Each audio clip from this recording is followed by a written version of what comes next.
Good afternoon, everybody. This is a workshop on how to overcome spiritual warfare. So if that's not what you wanted to hear about, there's a nice workshop upstairs on worship and intercession. All right, so here's the deal. What I'm going to try to do is download a bunch of stuff to you as quickly as I can, and then I'm hoping we can have some Q&A at the end before we run out of time. So, is there a chance of somebody running around with a microphone at that point? John, yeah. So John will come around with Mike when we get to the questions. So if you do get questions along the way, we'll hopefully have some time for that. So, number one, I don't know if they told you this when you became a Christian or when you got baptized, but the day that you joined up with Jesus, you joined the army. And it's not an army at peace. It's an army in the middle of a war. And so it's like instant warfare. And the Bible's very clear. Ephesians chapter 6, put on the full armor of God because we have a struggle. Our struggle is not against flesh and blood, but against the powers and the authorities of the dark powers of the spiritual realm that we are fighting a battle with. There are dark powers in the spiritual realm that are our true enemies. It's not the Russians.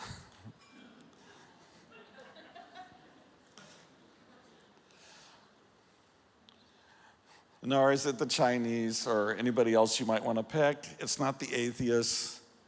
No, it's the dark powers of the spiritual realm that are our true enemies. And the good news is we have armor and we have weapons. And our armor and our weapons are more than sufficient to overcome all the power of the enemy. Everywhere the Bible declares that. Our power and our weapons are more than sufficient to overcome all the power of the enemy. But you actually have to use the weapons. If you leave them lying on the ground or in the storage cabinet, they don't do you any good. It's not automatic. So a lot of people think, just because I'm a believer, I'm automatically protected from the attacks of the enemy. You are not. You have to learn how to fight. And you have to use the weapons you've been given. If you will use the weapons you've been given, you will overcome. There's nothing to be afraid of. But you do have to be alert. And the first thing is just be aware that there is a battle going on and that we have an enemy who wants to take us out. Now, a couple things about the enemy that we face. Number one, you need to understand that our enemy is actually limited. Satan and his army of demons are a limited number. A big number, but a limited number. And they can't be everywhere at once. They can only be in one place at a time. It's not like the Holy Spirit, who is unlimited and can be everywhere at the same time. They can only be at one place at a time. So they have limits, and that means they have a priority list. All right, are you following me? It's afternoon, so you really got to talk back to me now. So they have a priority list. Who's on their priority list? Who do they attack first? Well, they're going to attack first anybody who's taking a step forward with Jesus or a step out of bondage. So all you people that came up here to get set free of bondage a few minutes ago, in the next 48 hours, the enemy's going to try to steal that away from you. Almost for sure. That's his mode of operation. He will, if he has somebody available, he'll send somebody to try to get you to doubt what God just did and to give up and to go back into slavery. That's what he'll try. It's just like when people are coming towards Jesus, they're getting convicted by the Holy Spirit and they're getting close to Jesus. Almost always before they kind of cross that line and really give their lives to Jesus, there's this battle that goes on. And they go up and down, close back, because enemy keeps trying to distract them. It's sort of, you got this guy and you've been sharing Jesus with him and he seems like he's getting close to Jesus. And then he meets the most beautiful woman he's ever seen in his life. And all of a sudden he forgets about Jesus. Well, who do you think sent her that woman, just then? Or this person's just taking this big step towards Jesus. All of a sudden they just got the golden offer of the best job in the world somewhere else. Just to take them out, because the God of this world controls a lot of the money and the power, and people uses them to distract people from Jesus, to take them away, to get them to give up circumstantially. So that's how our enemy operates. He's going to try to go after people who are pursuing Jesus, who are taking those life-changing steps. He's going to try to steal that away. Second priority, church leaders. If you're a church leader, you're on the hit list.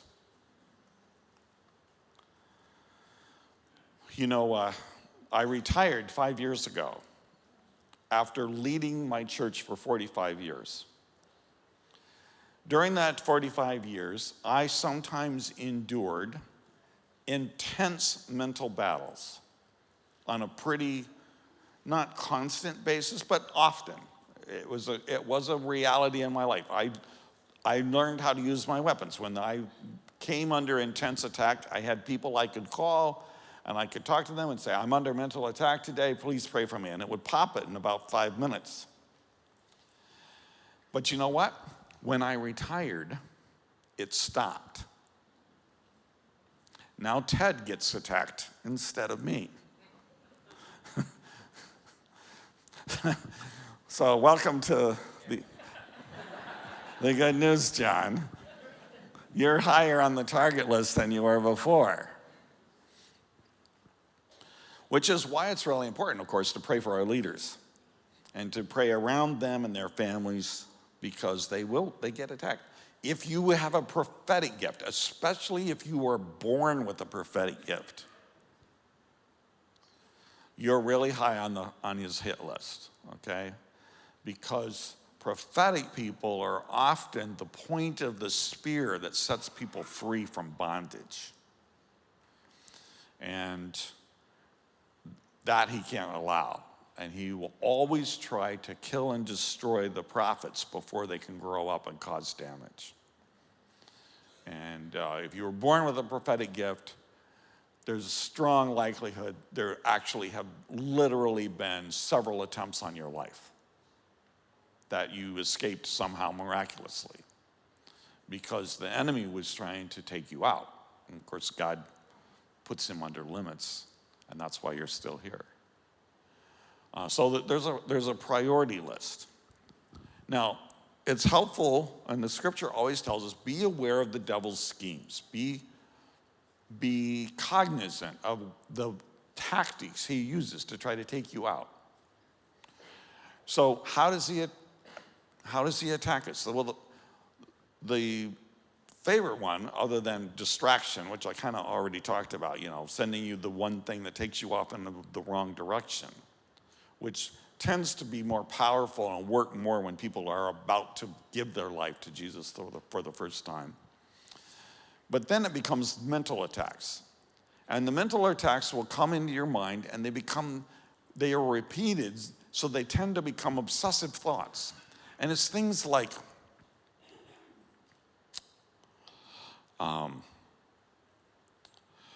God's going to use everybody else but not you. This prayer is going to work for everybody else but not you. You know, nobody actually wants you to be here. You should never have come. You know, those kinds of negative thoughts.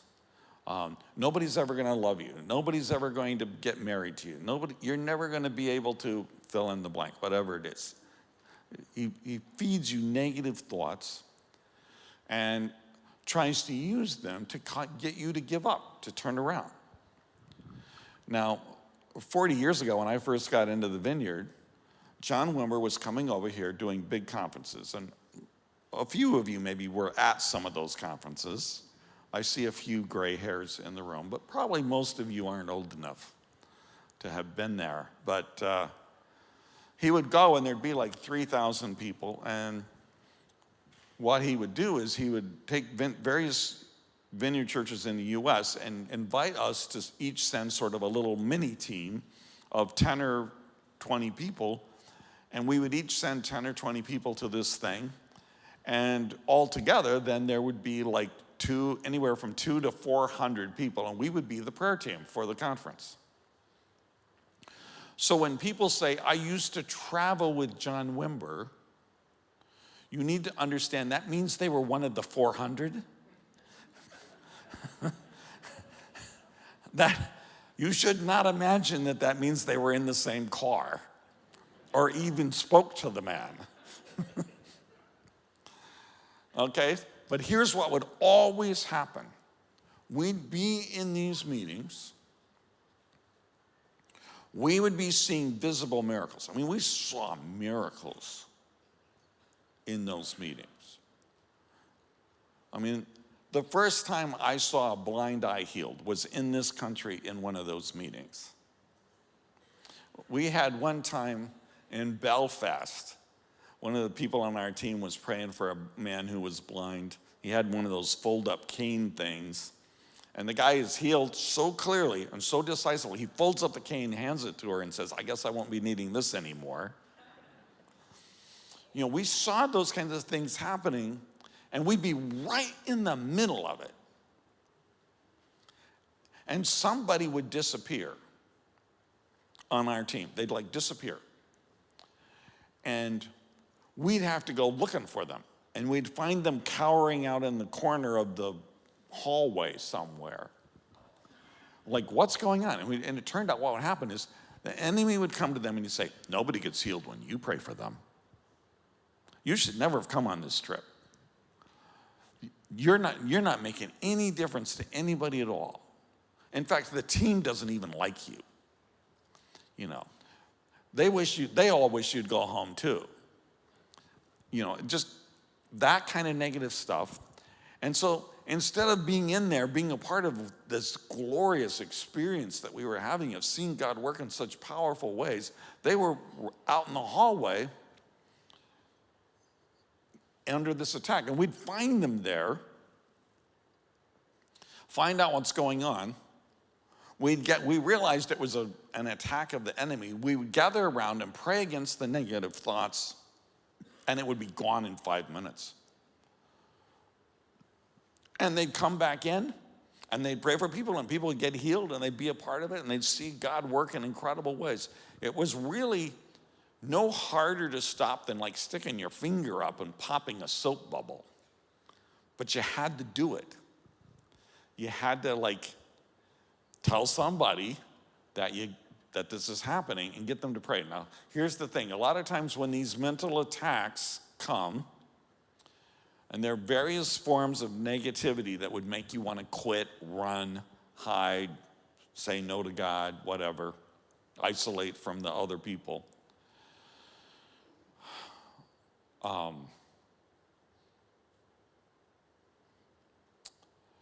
They come, and you might think that you can fight it off yourself. And most of the time, you can't. The weapon you have to use is to tell somebody. Tell one of your brothers and sisters. Let them get a couple other people and have them pray for you. And then it's no harder than popping a soap bubble. That's one of our weapons, praying for one another in that way to stop the attacks.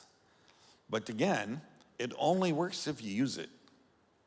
So a lot of times people, like when they're under these attacks, they try to roll up like a porcupine and outlast it. And that doesn't work. If you want to walk in freedom, you got to fight back. And fight back starts with tell somebody. And then let them pray over you. So that's really important. Second way he attacks, he will attack you through the words of other people. Our enemy has great powers of deception, and he can deceive people to the point where they will speak his words for him. And his favorite tactic is to find somebody close to you, somebody you would trust implicitly, deceive them and speak through them to keep you from obeying God. Remember when Jesus is talking to the disciples about how he has to go to the cross? And suddenly Peter starts saying, no, you can't do that. And Jesus turns and says, get behind me, Satan. Okay, so what's happened? Peter, the disciple, the number one disciple, the closest one to Jesus, is deceived by the evil one and speaks his words to Jesus. No, don't go to the cross. Particularly if you are leading a church, this is going to happen to you. Somebody close to you, it's typically a relative or the best friend you go on vacation with, is going to suddenly come under this deception, and they're going to speak negativity. And you can always tell that it's from the enemy, because when it's from the enemy, it's always a rejection of the call, a doubt on what God really said. It's always a questioning of your motives. Like, you shouldn't be doing this at all. Your motives are not good enough. You're just trying to be big. You're just trying to be important. You know, it's that kind of thing. It's never specific. What comes from your true friends is criticism when you make a mistake. That's a whole different thing, because when that happens, it's specific. When you said that, that wasn't actually true. Okay? That's not the enemy. Those are your friends speaking. Those are your allies, or probably your wife or your husband. You know, so I'm not talking about, normal criticism when we make mistakes, because if you're in front of people, if you're leading people, if you're speaking to people, you make mistakes. Nobody can always be on and always have it exactly right. You're going to make mistakes. And those who are with you and truly with you and in the team with you will kind of point those out and and we work together to fix those things. But when the enemy comes in, it's not that. It's like, you shouldn't be doing this at all. You should quit. You should be doing something else. So we had Cindy and I coached lots of church planners all over the world, which we have for many, many years. We did it for 25 years officially for Vineyard USA. Now we do a lot unofficially. So there was a young guy in another state who, doing a real gifted in leadership, building up his church, the church gets to about 200 people, and all of a sudden there's something that flips, and their very best friends in the church that were with them from the beginning, that they went on vacation with holiday with, suddenly turned on them and completely rejected them. And he ends up in this meeting where they're questioning his motives, they're questioning his call, they're questioning his character, and it's harsh, and it's cruel, and it's incredibly demoralizing, very painful. And he sat there, and after about 2 hours of this, they had a big list of this kind of thing. After about 2 hours, he said to himself, I didn't get into this to put up with this stuff. I'm quitting. I'm going to go back to business. And so he did. He quit and went back to business. But fortunately, his wife said, I'm not quitting. I'll run the church while you sort this out. And she did run the church. Interestingly, she's now on our leadership board at Vineyard USA. So he goes back to business for a year. But God chased him down. He'd go out of town on business, and he'd go out to some restaurant, and this must have happened 5, 6 times. The waitress or somebody else who's there comes up to him and says, you're a pastor, aren't you? And you're running from God, aren't you? You need to get back where you belong. And finally just chased him down. So just so you know, if you don't follow the Lord, he has means to chase you down. He's got his people everywhere in unexpected places. So he finally goes back, gets some prayer to kind of break off of sort of this, almost like a spell over him from the negativity from these people. And then now the church is better than ever, and it's going great, and he's gone from strength to strength. The church is much bigger, more leadership. But what we've seen is that nearly every church planter, when they get to a certain point, has something like that happen. The enemy speaks through other people to stop us, to cast doubt on, well, did God really say? Did he really call you? Are you sure you want to do this? You're not good enough. That kind of thing. So what I would suggest is, number one, just get really clear about what God's calling you to do, and never doubt in the darkness what you've heard in the light.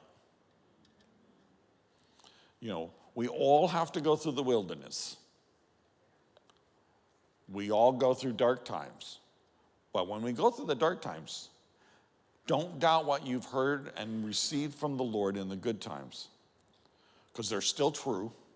They're still in you. He's still with you. You just can't see it right now, but it's all still true. Don't doubt in that point. And number two, you got to get people praying for you. So I know there's probably a few of you in this room, you're thinking about church planting.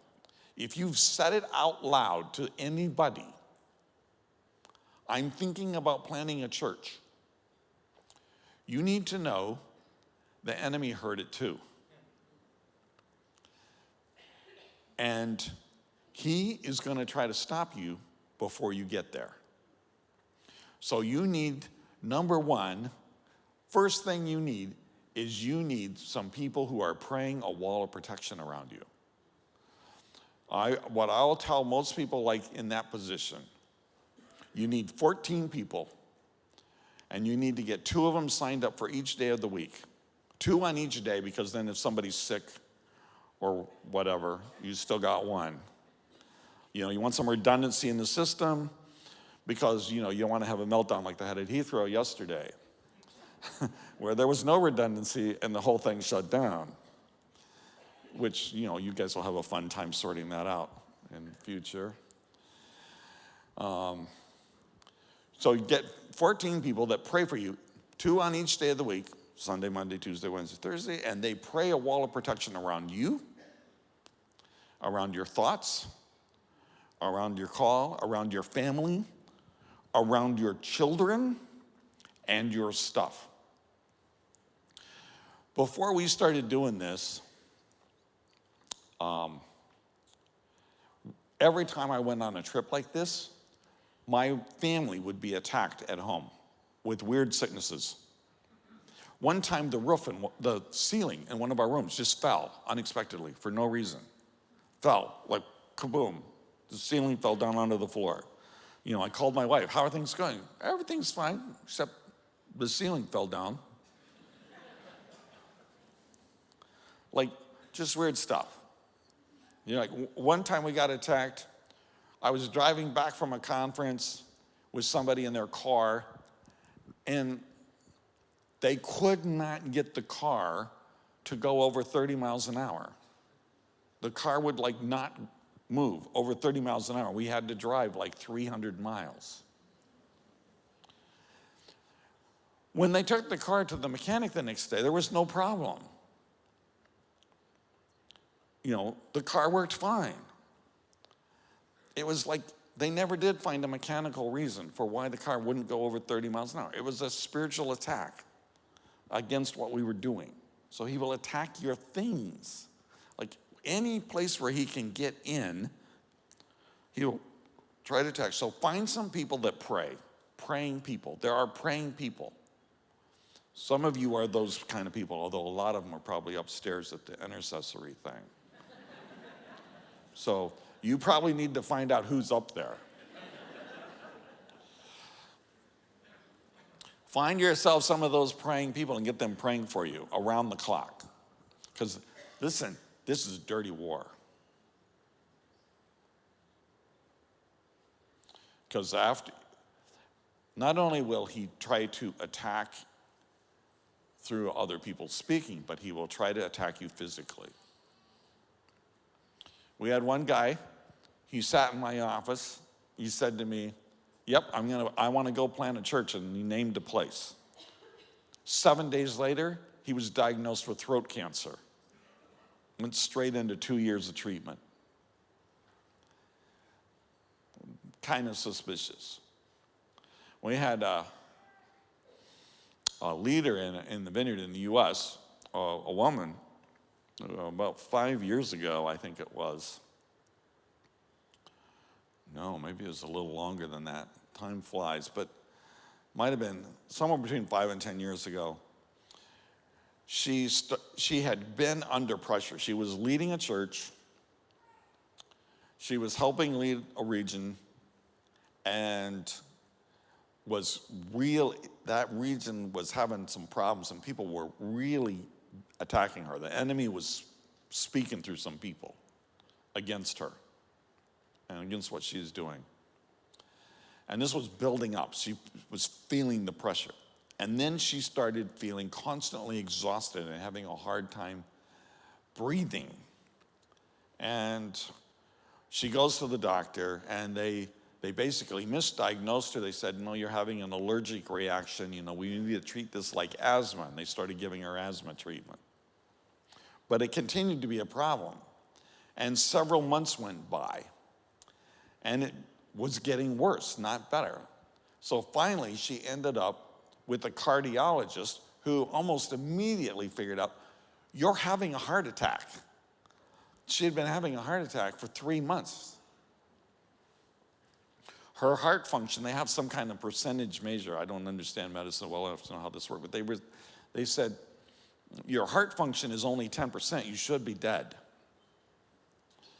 We don't know how you're living, actually, because your heart is functioning so poorly right now.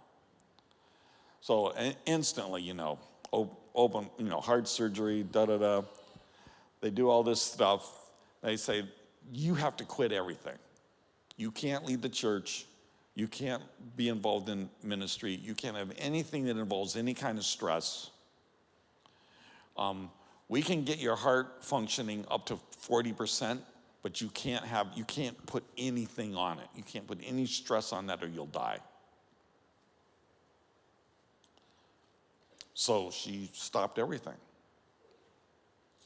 And not long thereafter, we had a conference, and as is very typical in Vineyard Circles, we invited a bunch of people to come up for prayer for healing. So she goes up, and as she's going up, she felt like the Lord said to her, gave her that one of those little nudges, ask that guy to pray for you, some guy she didn't know.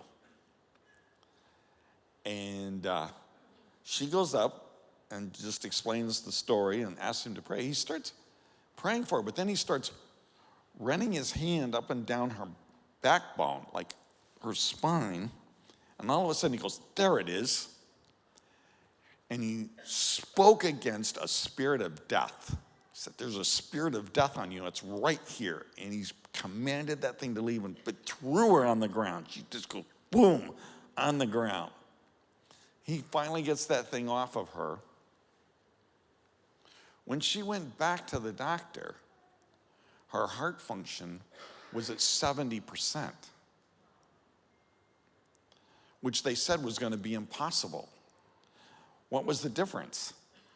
Well, she got rid of the thing that was attacking her. You can be attacked physically by the enemy. Again, you've got to have the wall of prayer around you to deal with that. If you are trying to take new territory, let's say you're starting a new church, you're starting a new ministry, you're starting a new small group. When we first started, we had small group at our house. And so we'd have small group on Wednesday, and you could count on it. Every Wednesday would be hell on wheels.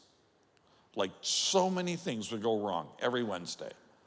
So that by the time the day was over, I was literally praying, oh God, please let nobody come to our small group tonight. So that we don't have to do this thing. But of course, they always all came.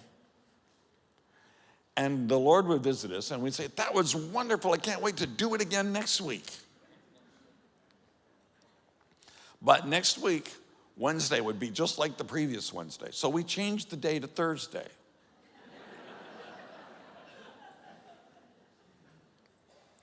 Well, you guessed it. Now Thursday is the day from hell. And not Wednesday. After a while, we learned maybe if we prayed in advance, we could make our Wednesdays or Thursdays a little easier. You pray in advance, pray beforehand. One of your big weapons. One time we were planting a church, one of our first early church plants out of our church. And so the way this happened was we had a bunch of people coming to us, and it was from an hour away. So they're driving an hour one way to get to our church. So we know we got to start a church up there. And there's 20, 30 people. But we got to find a pastor. And I had a young guy coming to the church. I thought, he's the right one. But he had just gotten married. And he was in seminary, but not finished. And I thought, I don't want to ask him to do it just now because he's just married and he's in seminary, so I'm going to wait. But one Sunday morning, I'm kind of in that waiting mode, but during the worship, all of a sudden I felt the nudge. And the nudge was, go tell him today that you think that he needs to be the guy that takes the lead in planting this new church. So during the break between the worship and the sermon, I'd go up to him and his wife would say, stay late afterwards because I need to talk to you about something. And so I went up to talk to him and I laid out the whole thing. And the whole time he's going, Then he says, last night while I was studying, the Lord spoke to me and said, I'm going to call you to plant this church up here. And I dismissed it. And he says, this morning in the worship, again, it came again, the second time. The Lord's saying, I'm calling you to go plant this church up here. And he said, I asked the Lord then, this morning in the worship, Lord, if this is really you, have Steve talk to me about it today.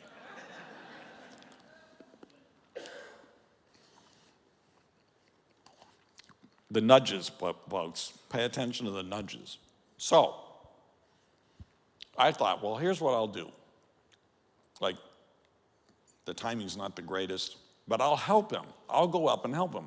We'll do it, an initial service on Sunday nights, and I'll drive up there and I'll help him with the preaching and help get this thing going. And we'll do this another vineyard up in this other place, an hour away.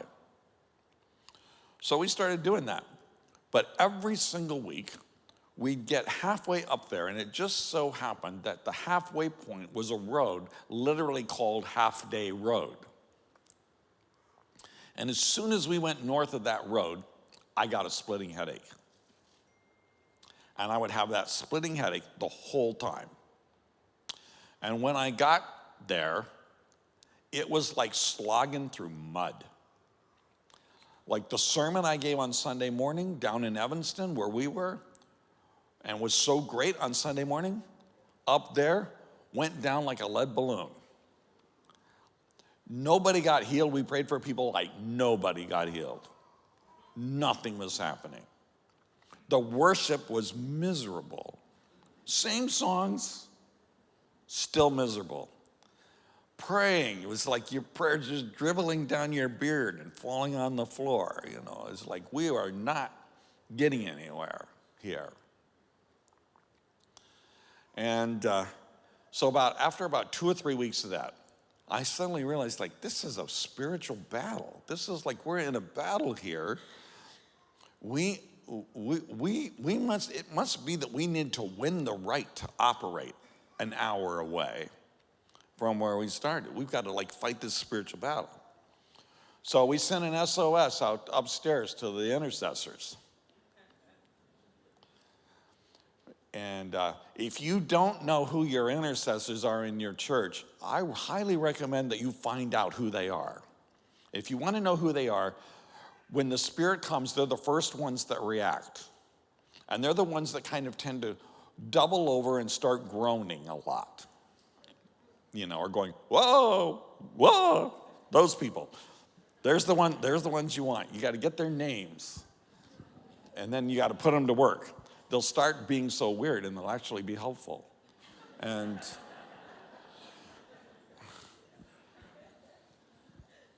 because what happens is they have all this energy inside of them and they don't know what to do with it. And so just, so get them praying. So we got them praying. We sent out this SOS. So about 2 weeks later, same thing, half-day road, headache. Get up there, mud. But we got to the end of the service after the sermon. And we're going to try again. We're going to, invite the Spirit to come. But when we invited the Spirit to come, there was a smell like roses that filled the room. We were in an interior room. It didn't have any windows to the outside. A smell like roses. And my first thought was, oh no, one of the women sat on her purse and broke her perfume bottle. So we started going around like sniffing the women to see who would.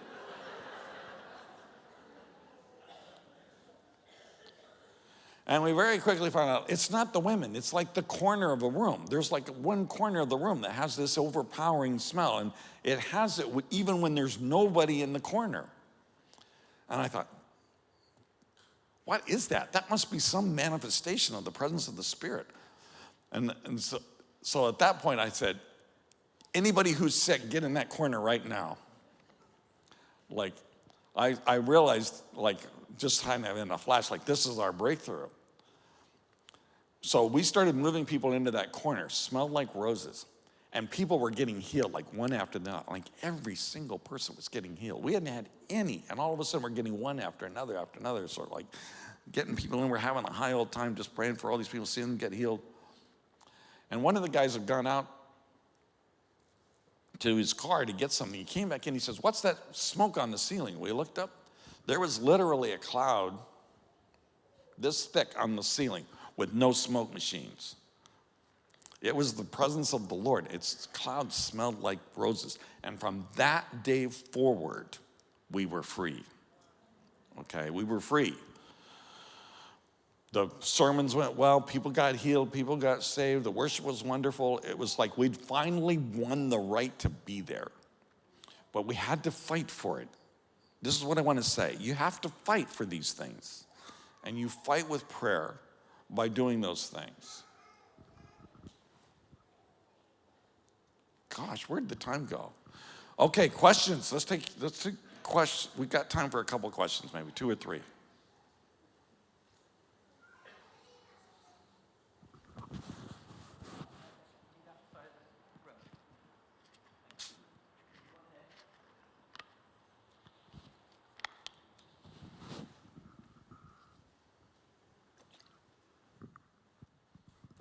Have you come across people forgetting what God's told them or done with them as a way of distracting them from a path with God.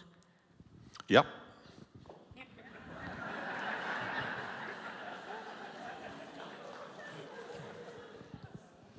You want to guess what I do? I remind them. That's so helpful, Steve. Can I just... Sorry, what you said earlier about this whole warfare is so helpful. Is there a disconnect between the God that we read about in Psalms, who rides on the clouds and does amazing things, and the way that we've been dumbed down, or these things have been airbrushed out, the idea of warfare and the idea that we're in a battle, like you were saying earlier? Sure. I mean, our enemy always prefers to brush himself out of our consciousness because then we're completely vulnerable. The last thing he wants is for you to be prepared to fight back. But James says it very clearly. He says, submit to God, resist the devil, and he will flee. Because here's the thing you have to understand. Our enemy's actually rendered powerless. The only way he has power is he steals power from us through his lies. So if we fight back, he's powerless. If we submit everything to God. So, I mean, the New Testament's pretty loud and clear, like that you're in a war the whole time. So it's all right there. I think church people tend to forget. So a lot of times churches go through seasons, actually. So one of the things I've noticed is, like, when we first started coming with Wimber 40 years ago over here to the UK, there was lots of deliverance. I mean, I was in 1 week of meetings, 3 days, 4 days in Sheffield in 1985, when there wasn't a single moment from the first note of worship till the end of the week, there wasn't somebody in the room screaming as demons were being expelled. Like, the Holy Spirit wasn't waiting for ministry time. It was like in the worship, in the announcements, in the coffee break. It was just like constant. And then it sort of like gets quiet for a while, and you kind of forget about the warfare. And then like you end up with a lot of people in bondage, and then you start praying, oh God, like do something about all these people in bondage. And then you get a big wave, and there'll be a period of time where it seems like, is everybody demonized? Are they all in bondage? It's just sort of, because we don't keep that awareness all the time. So I've been encouraging the pastors I'm training, like, always be aware. Keep people praying. Keep aware and keep talking about freedom and bringing people into freedom as you go. Then you don't get such a big backlog. Anyway. Have you ever had someone come into one of your churches who has definitely been sent by the devil to cause trouble? Lots of times. Almost always. What I tell the pastors is pray those people out as quickly as possible. I've actually been known to say, can't somebody do something nasty to them to make them leave? Who will deliver me from this troublesome bishop?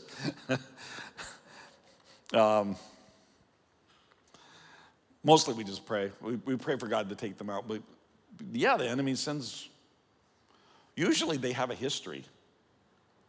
They've got a long history. Like, you're not the first church. Like, I had this one woman come to me one time. First Sunday, she comes up to me and she says, I have a prophetic gift, but the last 10 churches I've been in didn't receive my prophetic gifting. And I just wanted to know if your church was going to receive my prophetic gifting. And sort of like all my red lights are going on, And what I wanted to say, I came so close to saying, was, nah, we really are into squelching the spirit here, and it's just not going to work out, so just go on to the next place. But I thought, that's not fair. I should at least give her a chance. So I said, here's how we do it. Here's the process. Here's the rules. We have a lot of prophetic people here already, and this is how we do business. If you are willing to fit into that, you are welcome to participate. So I gave her a chance. 2 weeks later, I was out of town. She noticed I was out of town, and she broke the rules in front of everybody. And one of our assistant pastors confronted her about it. And then she wrote me a letter about what an uncaring, unloving pastor he was. And I wrote back to her, and I recounted very carefully everything that she had done, so that if she showed the letter to anybody else, they'd know exactly what the whole story was. I said, as far as I can tell, he proved that he loved the flock by protecting us from you. And just so you know, I'm also warning all the other vineyard churches in our area, because we had about 25 vineyard churches in the Chicago area. They're all being warned as of today. So don't think you're going to go to one of them and make trouble. So chased her off. No church grows without losing some of those.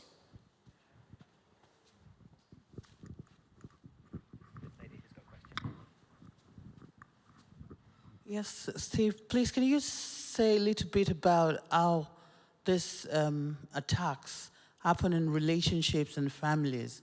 Because I see a lot of families and relationship, instead of people to go back to God and pray about these things, they just go on and on and on till, please, can you just say a little bit about how this attack affects relationship and marriages and families?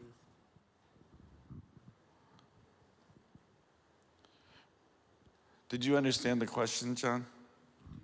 I think, were you saying, can you give some of the examples of the type of things that happen to families when they're under attack? Is that the question? So it's like, what are some of the tactics that to be aware of or alert to? Am I understanding you? Yeah. It could be like all of a sudden your kid's getting bullied at school. It could be an illness that the doctors can't diagnose. It can be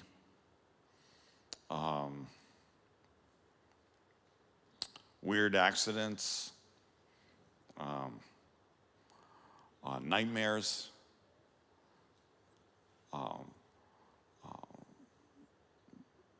just it's sort of any place there's like a chink or a weak point, where he can kind of get to you and kind of demoralize you and get you to quit. The whole thing is all about get you to quit, get you to stop fighting. He'll try to sneak in there and do it. That's why you got to pray around not just the person, but their family and their house and their car. You got to pray around the whole thing, protection ahead of time. By the way, I told you about how, somebody always would be attacked when we went on these ministry trips with John Wimber. After a while, we started making them recruit their intercessors before they went. And when they did that and they had their people signed up for every day that we were going to be gone, the attacks stopped. So. Hello? Oh, yeah. Over the right side. Oh, yeah. I just wondered if you could offer any more tools or advice about fighting spiritual attacks. I recently suffered with a mental illness, or I was basically under depression for quite a while, but feeling a lot better, thankfully. Can you offer any more tools or advice? I know you said about getting people to pray for you, submitting all things to God, and that's really important, but I wonder if you could offer any more advice. Sure. Let me start like this. Before I met the Vineyard, my wife and I had gone to plant sort of a satellite church or a site church from our church in an inner city neighborhood. And when we got there, it didn't work. It wasn't working. Nobody was getting saved. Nobody was coming. And for the first time in my life, I was failing and felt like I was failing every day.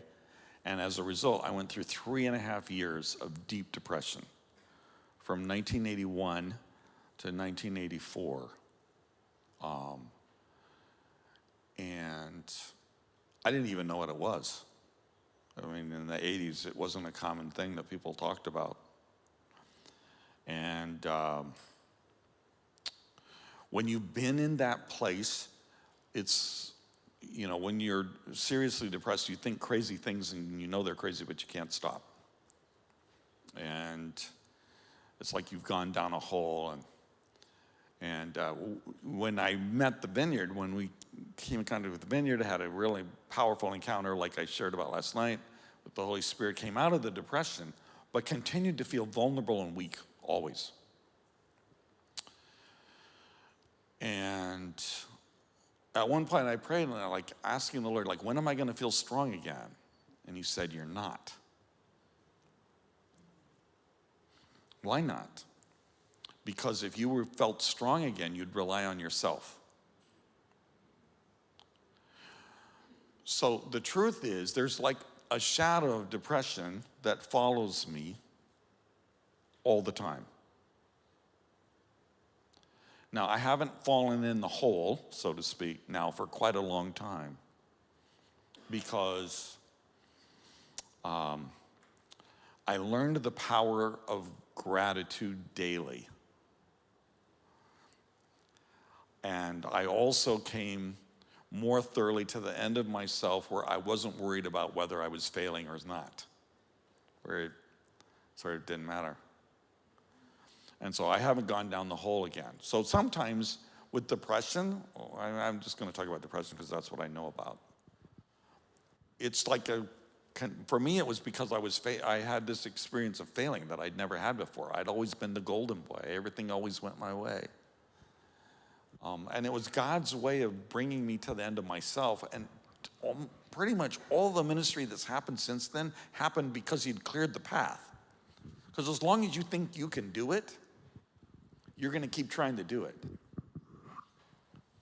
You know, so if you're aspiring to see the greatness of the Holy Spirit, like, be prepared to find weakness somehow. Because he'll lead you there into weakness.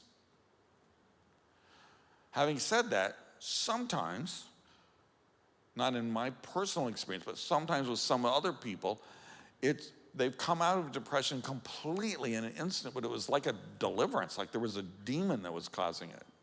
So I would say not all depressions cause the same way. And usually when it's like a demon, like when the spirit encounters them, they feel like something black is being jerked out from inside of them. And when it goes, they're often so happy they're like drunk. I remember we had a baby dedication at our church, and you know, this family in our church invited grandma. Grandma was from a Dutch background in Western Michigan, Dutch Calvinist. These are hard-working, straight, non-emotional people who tend to be very disciplined. But this woman, she must have been in her 60s at least, had suffered for years with depression, but we didn't know about that. So it was one of those Sundays where somebody gave a word about some relatively minor physical thing, like we should pray for people with that, and she happened to have that. So she goes up to get prayed for this physical thing. As soon as she gets there, and they start praying for her, boom, there's all this power. Huge amount of power comes on her. She's laid out, and she's like out cold, and she's jerking and shaking. And they start realizing, like, this is not healing. This is like deliverance. And I'll just say, I many times see people come up for healing, and the Holy Spirit just skips right over the healing, goes for the deliverance. You know why? The healing's always temporary. I mean, think about poor Lazarus. He got raised from the dead. What does that mean? He has to die again. I'm not even sure that's a good deal. You know, the healings are always temporary till the resurrection, right? It's temporary. You know, it's for the moment. But freedom's forever. freedom's forever. Yeah? Freedom's forever. So, well, this thing got jerked out of her. She felt like, she described it later, like Jesus reached inside of me and jerked out this black thing. When she came out of it, she was like falling down, speech slurred, drunk. Completely laughing hysterically, making a scene. Her daughter was like shocked beyond belief. She had never seen her mother in anything remotely like that state. But the joy of the Lord was so powerful in that moment to be set free in that. She's just gone. So how do you put those two together? I don't know. All I can say is I think not all depression's the same. And the Lord works in them in different ways, just depending on what he's doing. It's the best I can do. That's great. Steve, what do you think? Do you think one more, or how are you doing for time? How do you feel? Well, according to this, I have 4 minutes. Okay, let's keep going. Okay. So let's go for one more, maybe. Quick one here. Quick one over here. Steve, if there's incipient division in the church, what practical steps would you recommend or use to bring healing as opposed to get the division happen? An incipient division in the church? Yeah. Gosh. All right.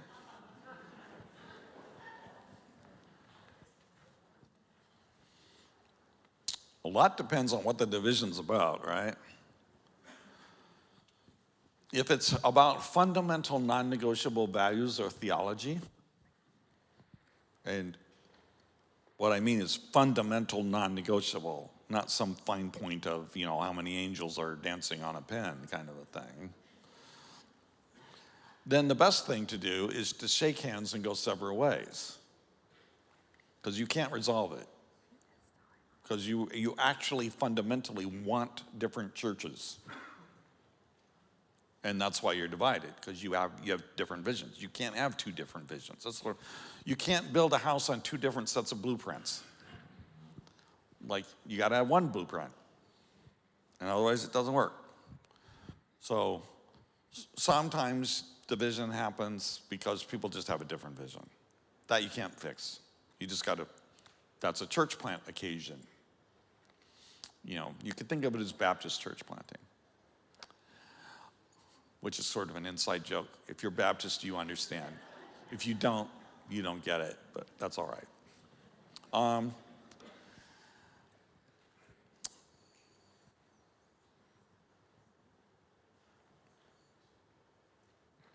Not infrequently, it's about power.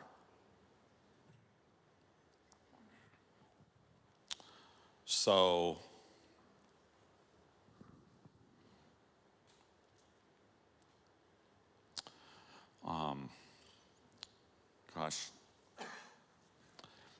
a lot depends what position you're standing in, okay? So, we had a point where we were becoming a vineyard and we moved really fast and didn't communicate with people super well along the way. We were making a big change coming into the vineyard. And some of our leaders felt dislocated. They felt lost.